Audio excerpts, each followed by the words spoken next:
মানুষ পাওয়া যাবে না যারা সলাতের A to Z অর্থ বলতে পারবে, সে আল্লাহর সাথে কী বলছে এটা অর্থ বলতে পারবে। সতর্ক হয়ে যায়, আল্লাহ পাক তৌফিক দান করুন। নবী সাল্লাল্লাহু আলাইহি ওয়াসাল্লাম আরও বলেন, আরও সামনে গেলাম, দেখানো হলো যে এক শ্রেণীর নগ্ন মানুষ, আমরা যেটাকে বলি আন্ডারওয়্যার পড়ে আছে, এবং তাদেরকে জারি এবং জাক্কুম নামক দুইটা খাবার দেওয়া হয়েছে। জারি হচ্ছে জাহান্নামের পাথর, আর জাক্কুম হচ্ছে জাহান্নামের কাঁটাযুক্ত ফল। তারা সেগুলো খাচ্ছে। নবীজি বললেন, এরা কারা? জিবরাইল আলাইহিস সালাম বলেন, এরা হচ্ছে আপনার উম্মার সেই সব ব্যক্তি যাদের জাকাত দেওয়ার সামর্থ্য ছিল কিন্তু তারা জাকাত দিত না।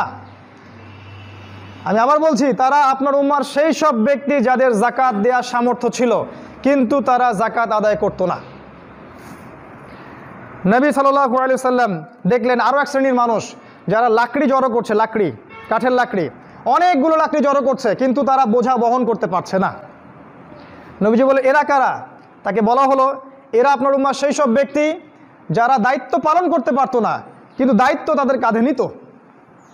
পলিটিক্যাল নেতারা সতর্ক হয়ে যান, যারা দায়িত্ব পালন করতে পারতো না কিন্তু দায়িত্ব তাদের কাঁধে জোর করে নিত, চেয়ে নিত দায়িত্ব, আমাকে দায়িত্ব দাও, আমি যোগ্য, কিন্তু দায়িত্ব তারা পালন করতে পারতো না। এই শাস্তি হবে পরকালে।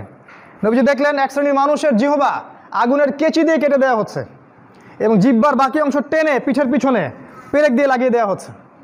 নবীজি বললেন, এরা কারা? সাল্লাল্লাহু আলাইহি ওয়াসাল্লাম তাকে বলা হলো, এরা আপনার উম্মার বক্তা, এরা আপনার উম্মার দায়ী এবং বক্তা, আলেম, কারি এবং হাফেজ, যারা মানুষকে খুব সুন্দর সুন্দর দিনের নসিহত করত কিন্তু তারা নিজেরাই সে আমল করতো না। নাউযুবিল্লাহি মিন যালিক। আল্লাহ পাক বলেছেন, লিমা তাকুলুনা মা লা তাফআলুন, তোমরা এমন কথা কেন বলো যেই কাজ তোমরা নিজে করো না।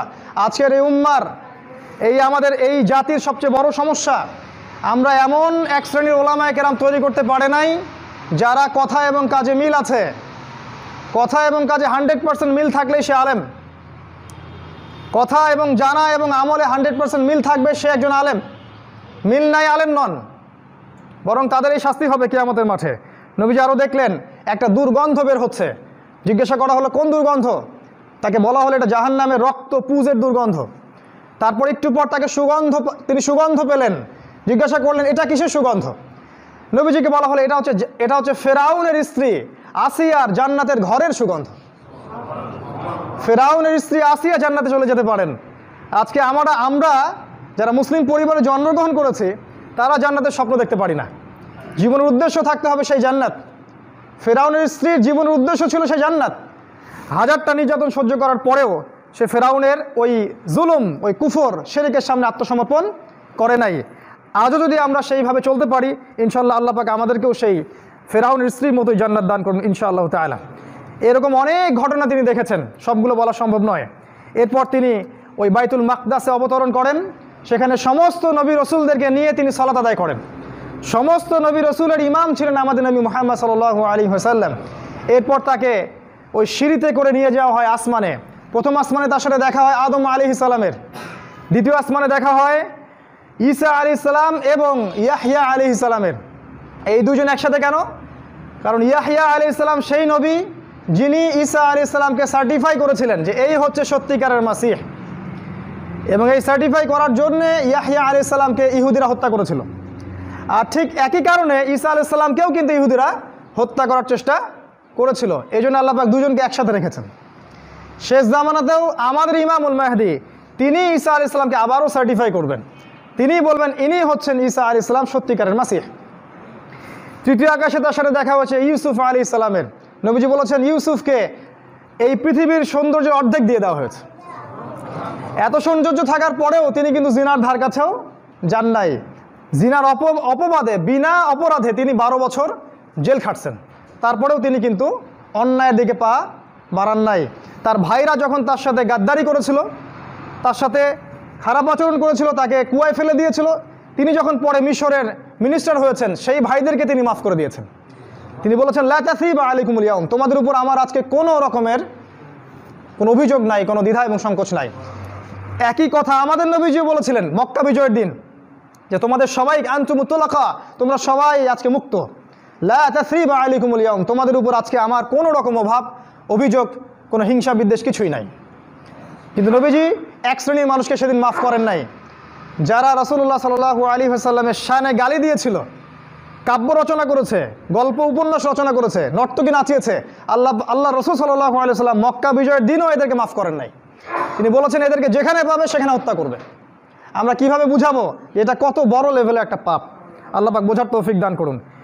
এই পাপ যদি কোনো জাতি করে, এই পুরো জাতির দায়িত্বশীল যারা, তাদের সবাইকে আল্লাহ পাক কিয়ামতের মাঠে নাকে খড় দিয়ে ছেঁচড়া দিয়ে জিজ্ঞাসাবাদ করাবেন ইনশাআল্লাহ তাআলা। আর নবী সাল্লাল্লাহু আলাইহি ওয়াসাল্লামের পক্ষ যারা অবলম্বন করবে, তাদের বিপক্ষে যদি কেউ অবস্থান নেয়, আল্লাহ পাক পুরো জাতিকে জাহান্নামে দিয়ে দেবেন ইনশাআল্লাহ। আল্লাহ পাকে কোনো পরোয়া নাই, কোনো পরোয়া নাই। সময় থাকতে আমাদের উচিত রাসূলুল্লাহ সাল্লাল্লাহু আলাইহি ওয়াসাল্লাম শান মর্যাদার পক্ষে চলে আসা। বিপক্ষে অবস্থায় মৃত্যুবরণ করলে কাফের অবস্থায় মৃত্যু হতে পারে, জালেম অবস্থায় মৃত্যু হতে পারে, মুনাফিক অবস্থায় মৃত্যু হতে পারে। আল্লাহ পাক বোঝার তৌফিক দান করুন, আল্লাহুম্মা আমিন। এরপর তার সাক্ষাৎ হয় চতুর্থ আসমানে ইদ্রিস আলাইহিস সালামের, পঞ্চম আসমানে হারুন আলাইহিস সালাম। হারুন কোন নবী? হারুন আলাইহিস সালাম সেই নবী যার দাড়ি এবং চুল মুসা আলাইহিস সালাম ধরে বলেছিলেন যে তোমাকে রেখে গেলাম, কি কারণে বনী ইসরাইল পথভ্রষ্ট হলো। কোরআনে একটা মাত্র সূরার মধ্যে দাড়ির কথা আছে, সেটা হারুন আলাইহিস সালামের দাড়ির কথা। আর কোনো জায়গায় দাড়ির কথা নাই, সূরা তোহার মধ্যে আছে। হারুন আলাইহিস সালাম বলছেন, হে মুসা আমার ভাই, লা তাখুয বিলিহাতি ওয়ালা বিরাসি, আমার দাড়ি আর চুল ধরো না। আমি ভয় পেয়েছিলাম যে বনী ইসরাইলকে যদি আমি নসিহত করতে যাই তারা বিভক্ত হয়ে যাবে। এরপর তার সাথে দেখা হয় মুসা আলাইহিস সালামের ষষ্ঠ আসমানে, এবং তিনি সেই নবী যিনি বলেছেন 50 ওয়াক্ত সালাত আপনার উম্মাহ আদায় করতে পারবে না। আমার উম্মতকে 2 ওয়াক্ত সালাত দেওয়া হয়েছিল, তাই তারা আদায় করতে পারে নাই। 50 ওয়াক্ত সালাত আপনার উম্মাহ কেমন করে আদায় করবে? পারবে না। আজকে দেখেন আমরা কিন্তু সেটাই 5 ওয়াক্ত সালাত পর্যন্ত ঠিকমতো আদায় করতে পারছি না। আর নবীজি যখন ফিরে আসছিলেন 5 ওয়াক্ত সালাত নিয়ে, তারপরেও মুসা আলাইহিস সালাম বলেছিলেন আবার ফিরে যান, আরও কমায় নিয়ে আসেন। তারা 5 ওয়াক্ত পারবে না। দেখেন আমরা 5 ওয়াক্ত পারছি না। কয়জন উম্মাহ মুসলিম দেখেন 5 ওয়াক্ত সালাত জামাতের সাথে পড়ছে। এরপর ইব্রাহিম আলাইহিস সালামের সাথে দেখা হয় সপ্তম আসমানে। ইব্রাহিম আলাইহিস সালাম বাইতুল মামুরে হেলান দিয়েছিলেন। বাইতুল মামুর হচ্ছে ফেরেশতাদের কাবা, যেখানে তারা তাওয়াফ করেন। নবী সাল্লাল্লাহু আলাইহি ওয়াসাল্লাম বলেছেন এখানে এত অগণিত ফেরেশতা আছে যে প্রত্যেকটা দিন 70,000 ফেরেশতা এই বাইতুল মামুরকে তাওয়াফ করে। প্রতিটা দিন 70,000 ফেরেশতা। আর যারা একবার তাওয়াফ করার সুযোগ পায় তারা আর জীবনে কোনোদিন তাওয়াফ করার সুযোগ পাবে না। আর আল্লাহ পাকের ফেরেশতার সংখ্যা কত একটু চিন্তা করতে থাকেন। আল্লাহ পাক সূরার মধ্যে বলেছেন লা ইয়ালামু জুনুদা রাব্বিকা ইল্লা হু, আল্লাহর সেনাবাহিনীর সংখ্যা আল্লাহ ছাড়া কেউ জানে না। আল্লাহ পাকের সেনাবাহিনীর সাথে যুদ্ধ করতে যাবেন না, আল্লাহ পাক ধ্বংস করে দিবেন ইনশাআল্লাহু আযজা ওয়া জাল। এরপরে নবী সাল্লাল্লাহু আলাইহি ওয়াসাল্লাম সিদরাতুল মুনতাহা পর্যন্ত পৌঁছে যান, এবং সেখানে তাকে আরেকটা বাহন দেওয়া হয়, সেই বাহনের নাম রফরফ। এখানে জিবরাইল আলাইহিস সালাম তার আসল রূপে নবীর সামনে আরেকবার উপস্থিত হন, এবং তার 600টা পাখা ছিল। এটা দেখে নবীজি ভয় পেয়ে যান। এরপর জিবরিল আলাইহিস সালামের অনুমতি ছিল না এর উপরে যাওয়ার। এখানে মাটির মানুষ মুহাম্মদ সাল্লাল্লাহু আলাইহি ওয়াসাল্লামকে আল্লাহ পাক টেনে নিলেন সিদরাতুল মুনতাহা থেকে, তিনি তাকে আরশে আজিম পর্যন্ত উঠিয়ে নিলেন।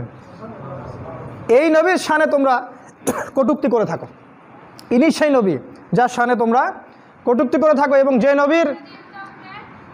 যে নবীর ব্যক্তিগত হেদায়েত তোমরা মানো না, যে নবীর পারিবারিক হেদায়েত তোমরা মানো না, যে নবীর পলিটিক্যাল কোনো হেদায়েতের ধার তোমরা ধারো না, অর্থনৈতিক কোনো হেদায়েতের ধার তোমরা ধারো না, এবং সামাজিক সাংস্কৃতিক কোনো হেদায়েতের ধার তোমরা ধারো না। এটাই হচ্ছে সেই নবী মুহাম্মদ সাল্লাল্লাহু আলাইহি ওয়াসাল্লাম যাকে আল্লাহ পাক সিদরাতুল মুনতাহা থেকে আরশে আজিম পর্যন্ত তুলে নিলেন রফরফে করে। এরপর তিনি একটা জায়গা অতিক্রম করছিলেন, তার নাম শরীফুল আকলাম। এই জায়গাটাকে বলা হয় লাউহে মাহফুজের কলম দিয়ে লেখার জায়গা। নবীজি বলছেন আমি যখন সেখানে পাস করছিলাম তখন কলমের লেখার খসখস শব্দ শুনতে পাচ্ছিলাম।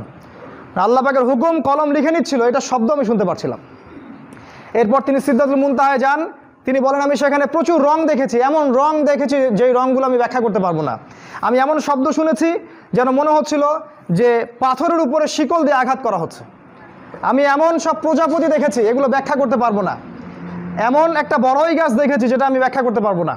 এত চমৎকার একটা জায়গা, এবং সেখানে তিনি আল্লাহ পাকের নূর দেখেছেন, আলো দেখেছেন, এবং আল্লাহ রাব্বুল আলামিন তাকে তার সান্নিধ্যে নিয়ে নেন। তিনি নূরের পর্দার অপোজিট থেকে আল্লাহ পাকের সাথে কথা বলেছেন, একদম কাছাকাছি, কোনো দোভাষী ছাড়াই সরাসরি আল্লাহ পাক তাকে যা ওহী করার তাই করেছেন। এখানে কত ওহী করা হয়েছে আল্লাহ পাক ভালো জানেন। নবীজি বলেছেন এখানে আমাকে বেশ কয়েকটা ওহী করা হয়, তার মধ্যে একটা হচ্ছে আমাকে এই জায়গায় সূরা বাকারার শেষের 3টা আয়াত ওহী করা হয়। নবীজি বলেছেন কোন ব্যক্তি যদি রাতের বেলা সূরা বাকারার শেষ 3টা আয়াত পড়ে সারা রাত ইবাদত করেন নেকি পাবে ইনশাআল্লাহ। বলেন নবীজি বলেন এই সময় আমাকে আরেকটা ওহী করা হয়, সেটা হলো যে 5 ওয়াক্ত সালাত আমাকে হাদিয়া দেওয়া হয়। এই 5 ওয়াক্ত সালাত আমার উম্মাহ যদি আদায় করে তাহলে 50 ওয়াক্ত সালাতের নেকি পাবে ইনশাআল্লাহ। নবীজি বলেছেন এই সময় আমাকে আরেকটা ওহী করা হয়, এটা আমাদের জন্য খুব খাস। তিনি বলেন যে আমার আল্লাহ পাক আমাকে ওয়াদা করেছেন আমার উম্মতের কোনো ব্যক্তি যদি শিরিক না করে মারা যায় আল্লাহ পাক ইনশাআল্লাহ তাকে জান্নাত দান করবেন।